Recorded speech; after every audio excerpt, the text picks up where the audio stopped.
Blake Masters wondered if anything could be worse than waking up on a strange sofa, in a strange apartment with his head pounding and his stomach roiling. Through his bloodshot eyes, he observed his wife of 5 years and a neighbor coming down the hallway of the neighbor's apartment. She dressed in the same clothes as last night, but with her hair messed and her makeup gone. He in a pair of boxer briefs that showed he was endowed. Way beyond average, they were both smiling brightly. Yes, he thought to himself. There is something that could be worse. Elaine Masters' smile turned to a frown when she saw her husband looking at her slack jaw. She was hoping he would still be sleeping when she and Daryl Stevens were done having intimacy for the third time since last night. She knew she was going to tell her husband about her activities, but she would have much preferred to do it in private, after they returned to their own apartment, not in Daryl's apartment with him standing there smirking. "What the hell, Laney?" he yelled. "How could you do that to me?" The exertion proved too much for Blake. He doubled over and spewed the contents of his stomach on the carpet. In front of the sofa, both Laney and Daryl recoiled in disgust. "Hell, man, that's uncool," Daryl wailed. "Like what you two did wasn't..." Blake croaked. Daryl at least had the good grace to look contrite for a split second. "Come on, cheating woman. He can clean this mess up while we clean up your mess," Blake said, staggering toward the apartment door. Laney's first reaction was to help Daryl clean up the mess her husband had made. But hearing Blake call her a cheating woman rocked her back on her heels, so to speak, because her husband of 5 years had never talked to her this way before. She figured discretion was the better part of valor and started toward the door. Behind him, Laney Daryl began, but stopped. When the woman raised her hand to give him a visual stop sign, Laney waited silently while Blake struggled with the key in the lock of the apartment, directly across the hall from Daryl's. When he finally got the door open, he staggered inside with Laney following.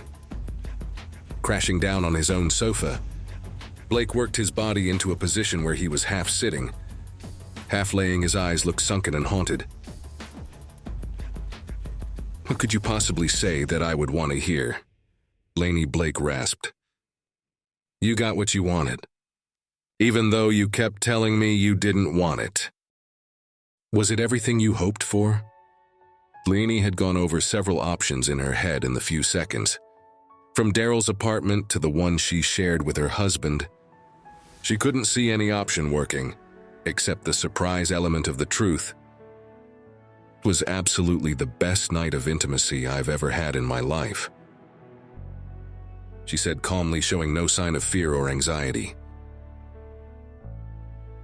"You saw the size of the weapon in his shorts. You've seen him in a Speedo. He knows how to use that thing. Twice last night and again this morning while you slept. Passed out like a drunken monkey.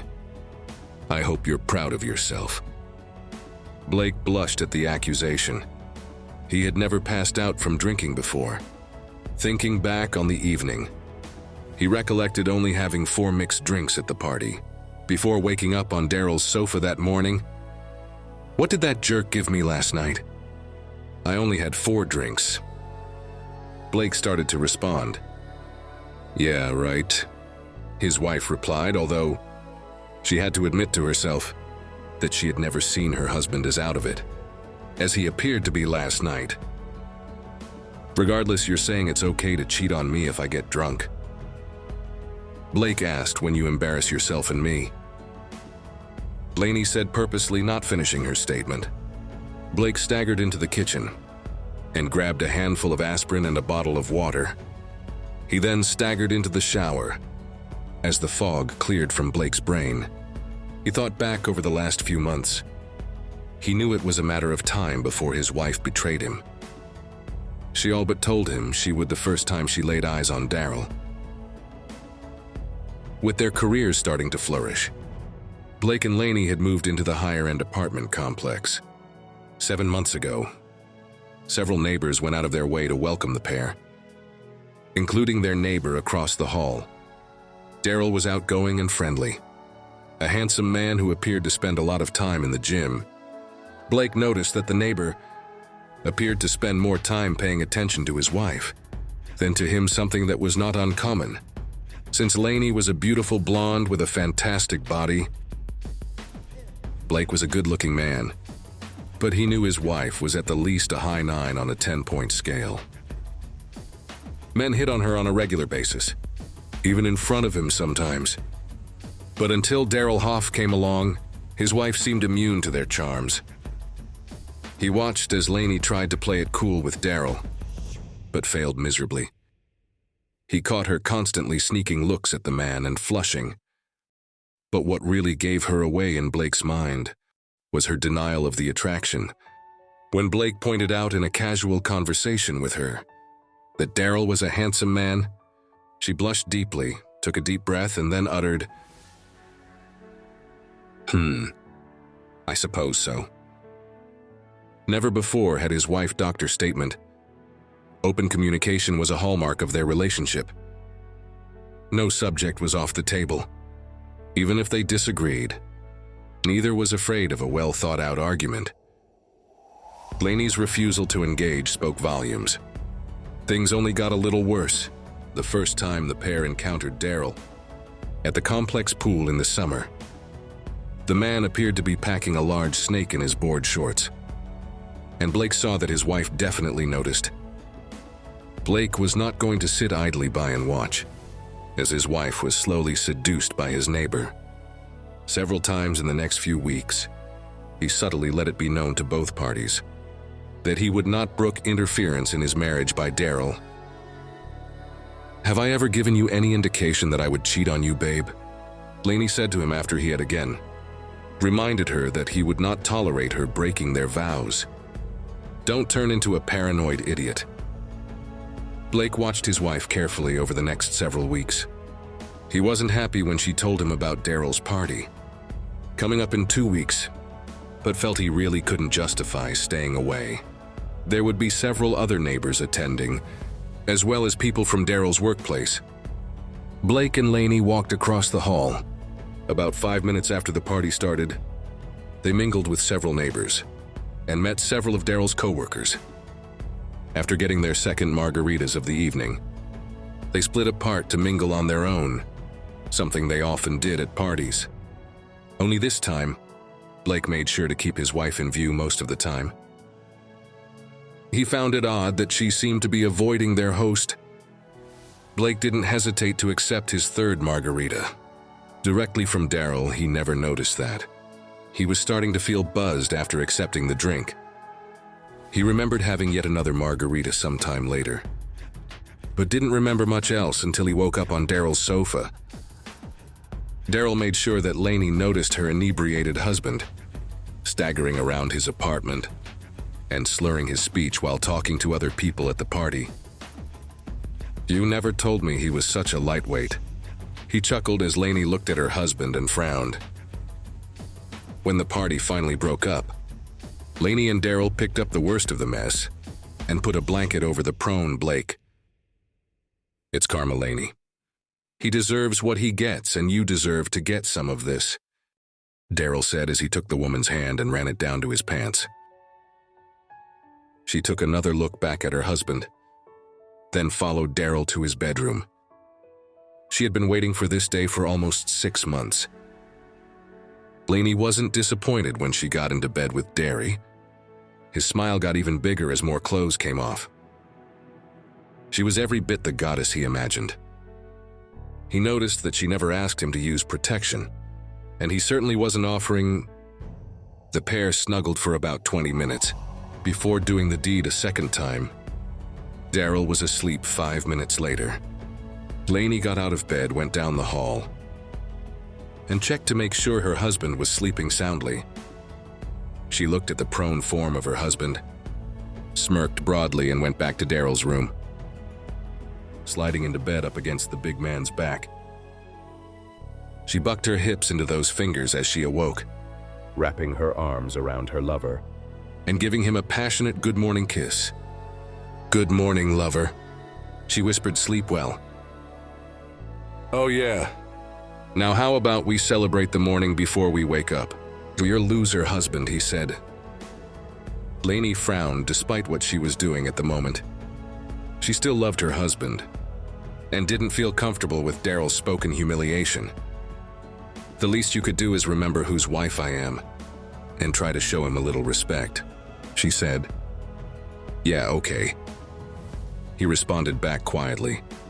It was several minutes before they heard Blake stirring. In the living room, Lainey was sitting at the kitchen table, drinking coffee when Blake walked in. He poured himself a cup of coffee and went to his usual seat at the table. He sniffed the air a couple of times, smelling the leftover aroma of his wife's betrayal. "You need to shower," he said blankly. "After we talk," she answered. "Just don't tell me it didn't mean anything." "It was just intimacy," Blake growled. "Fair enough, because it wasn't just intimacy. I won't lie to you. It was the best intimacy of my life," she announced. "So you've already said so. I guess I'll believe you," he said. "So, I'm going to want to do that again. I would think that if you truly love me, you would want to give me that experience again." "Is that what he told you to ask for? Or is that your own original thought?" "Either way, I won't share you with him. I've had you for 5 years, so I guess it's his turn for the next 5 years." "Wait, what?" she responded, looking confused. "You're going to give me to him? I'm not some possession that you can just give away, but you're also not some possession that I own, apparently. I won't be able to stop you from love-making with him again in the future, so why even try? You can go to him and be his girlfriend, love buddy, whatever. No sharing, you can be his completely." She scrunched her nose, and she said that she was trying to think through a problem.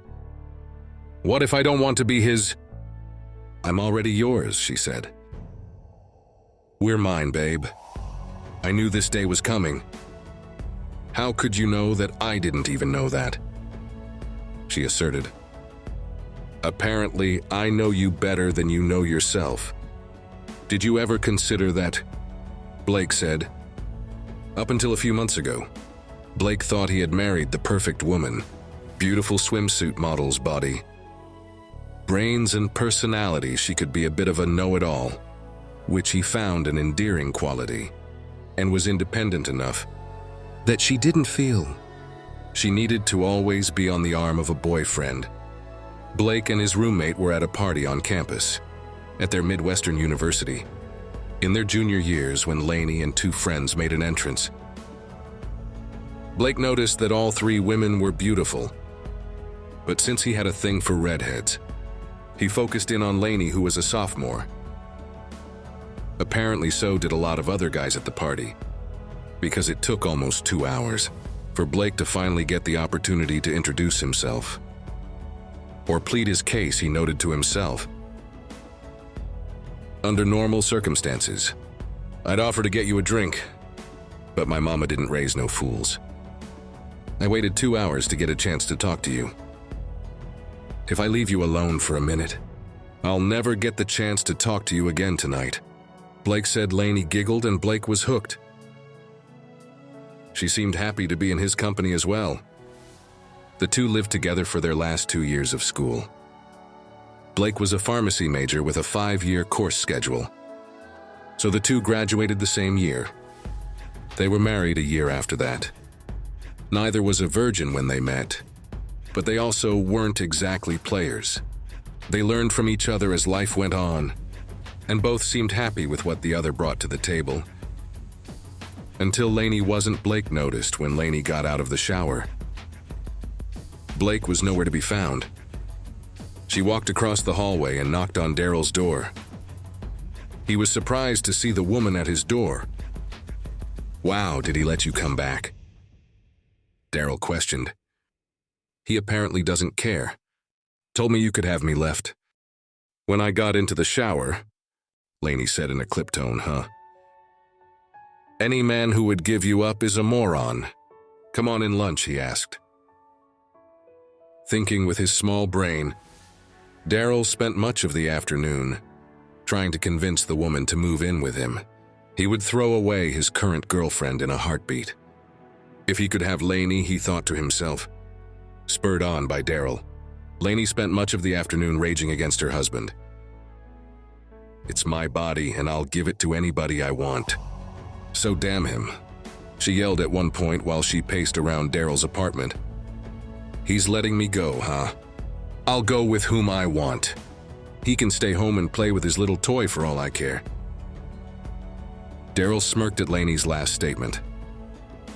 While Lainey had told him Blake was average size, that was small compared to his own. He knew his conditioning of Lainey's thinking was working. What wasn't working at that moment, however, was Daryl's attempt to get Lainey back into his bed. She was pacing, stomping, and howling against her husband. Intimacy was the last thing on her mind at that moment. Blake spent the afternoon with several friends at a sports bar, eating wings and drinking beer. He called ahead to his favorite pizza restaurant for a carry-out pizza and returned to the apartment at about 6:30. He assumed Lainey was across the hall having intimacy with Daryl when he didn't see her in their apartment. Lainey heard the door to her apartment slam closed and was out the door of Daryl's apartment in a shot. "You coward!" she screamed at him as she burst into her own apartment. "Where were you?" "This is my body and I can do whatever I want with it," he yelled back. "I've been eating wings and drinking beer with it. Now I'm about to eat pizza with it." "What the?" Lainey asked, completely flabbergasted. "Pizza, I got a large. Not enough to include jerk Daryl, though," Blake said quietly. He looked his wife over from head to toe, noting that her makeup was on straight and her hair was still in place. "So to speak, did I interrupt your plans? I thought Mr. Jerk would be knee-deep inside you at this point." "Pardon the pun," Blake said. "Not funny," Lainey huffed, pulling 2 plates out of the cabinet. The pair sat down to eat in silence. 5 minutes in, Lainey asked the question she was afraid of. Which to get the answer, "So where do we go from here?" "Blake, I'm going to stay here until our lease is up in 5 months. I'm assuming you're going across the hall," Blake answered. "I don't want to go across the hall. I don't want a divorce. The intimacy was great. But you're my man, my husband," she said. "But I don't share. I won't share." "You made that choice for both of us last night. You've got buyer's remorse," Blake queried. "I made a poor decision last night. But everybody makes a mistake. Surely you can forgive one mistake?" "A poor decision, no doubt. But not a mistake. A mistake would be doing it once. But doing the same thing twice last night and once more this morning. Come on, don't insult my intelligence. You two set the stage.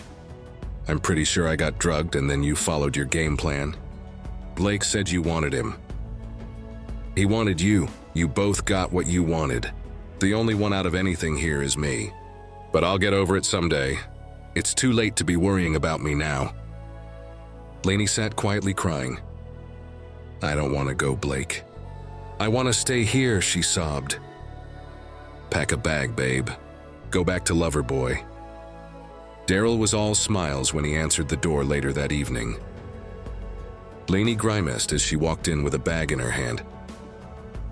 It was obvious she had been crying heavily. Daryl took one look at her face and knew there wouldn't be a repeat of last night.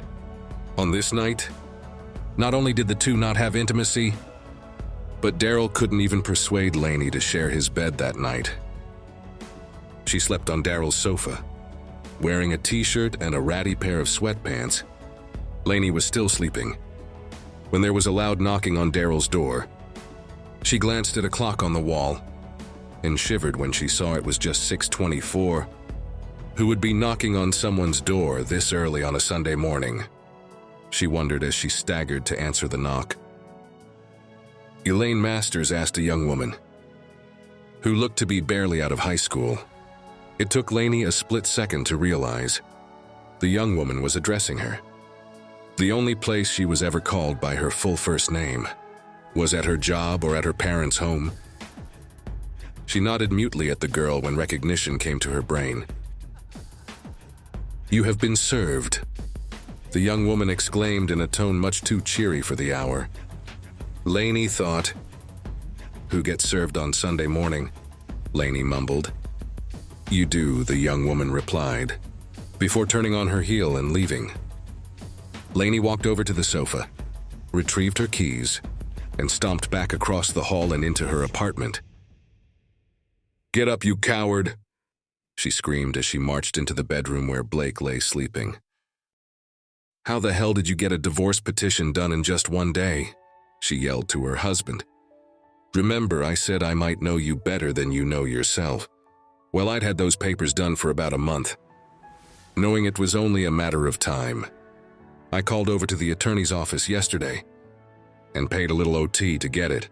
Delivered today," he answered. Lainey's bluster died with Blake's explanation. Had she really been that obvious? She wondered. Dividing the couple's assets down the middle was fairly easy, especially since they didn't own a house and didn't have children to worry about. As Blake figured, Lainey moved across the hall, while he kept the apartment until the lease was up. It took about 2 weeks for Lainey to accept the situation in her mind. And until that happened, Daryl couldn't get the woman back into his bed. When she did go back to his bed, it still wasn't as good as it was on the first night. Daryl noted a couple of weeks after Blake filed. He got a phone call from his mother-in-law. He had always gotten along well with his in-laws, so he had no idea what to expect. "You pulled the trigger awfully quick, Blake. What are we missing?" his mother-in-law asked. "What has she told you happened, Mom?"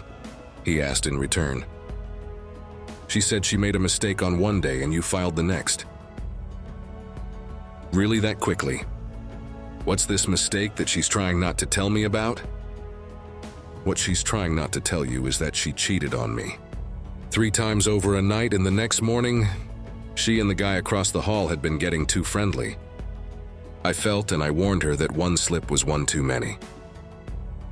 I don't think she thought I'd jump this quickly, but she broke my heart and my trust. I'm sorry, Blake. I knew you'd tell me the truth." His mother-in-law said Blake picked up more hours at the pharmacy. In an attempt to keep busy, away from work, he spent more time at the gym, but less time with friends. Several friends tried to step up for him once they found out about the pending divorce, but the once affable Blake was fast becoming a hermit. Although Daryl had no fear of Blake from a physical standpoint, he still kept his distance from Lainey's husband, fearing that if Blake got irrational, he might have to defend himself and hurt the smaller man. That certainly wouldn't help his case with Lainey, who still seemed to be holding back with him. Since the divorce filing, Blake rarely talked to either Lainey or Daryl. When they saw each other in the hallway or out in the parking lot, his wife was shocked at how quickly he gave up on her. "I thought he loved me enough to fight to keep me. I'm not exactly chopped liver. You know," she said to her mother in a phone call. "No, you're not chopped liver. But with your attitude, you're not exactly filet mignon either," her mother answered. Lainey gasped. "Whose side are you on, Mom? You may be my daughter, but if I'm taking sides, so I'm taking Blake's. He did nothing to deserve your disrespect. I thought Dad, and I raised you better than that," her mother said. With everything happening, Lainey didn't remember that she and Blake had been trying to have a baby. When she started having intimacy with Daryl, she hadn't taken a birth control pill in more than 3 months. She never gave it a second thought. When she woke up nauseous 3 mornings in a row. "You're on birth control, right?" Daryl asked. "Oh my God," Lainey whispered. Lainey's attorney tried to get the divorce delayed until after the child was born, but Blake's attorney was smart enough to point out that the pregnancy occurred after Daryl started sleeping with the woman. meaning the child definitely wasn't Blake's. Daryl was lying on his back in the dark, listening to the sound of his first child, suckling on Lainey's left breast. Although he wasn't thrilled with the thought of being a father, when Lainey announced she was pregnant 18 months before, the actuality of the baby was much better than he anticipated. He quickly fell in love with the infant. Unfortunately for Daryl, his feelings for the baby easily outstriped his feelings for the woman. Although he lusted after her, he certainly didn't love her. The intimacy ranged from good to great, but outside of that, the two were friends at best. Why did her ex-husband have to be such a Boy Scout? Daryl would have preferred Lainey to stay married to Blake and just make occasional forays across the hall. But Blake didn't like that idea and had her serve divorce papers before that weekend was over. Lainey's thoughts at that moment weren't that much different from those of Daryl. She too thought the intimacy with Daryl was good to great, but she also would have preferred to have stayed with Blake. She loved Blake, and she would have loved to have given Blake a child. Instead, karma would have had Blake thinking about Lainey or Daryl at that exact moment, plotting revenge of some sort. He was too busy for that sort of thing. At the moment, though, being in the middle with two young women, maybe the best revenge is living a good life. And so we've reached the end of today's story. Was it what you expected, or did it take a twist you didn't see coming? I'm curious to hear your thoughts. Share them in the comments below, and let's get a conversation going. If this story kept you hooked, make sure to hit that like button. And if you're new here or just haven't subscribed yet, now's the perfect time to join our community. I bring you fresh, captivating stories every day. So click that subscribe button and turn on notifications so you never miss out. Thanks for watching, and I'll see you in the next one.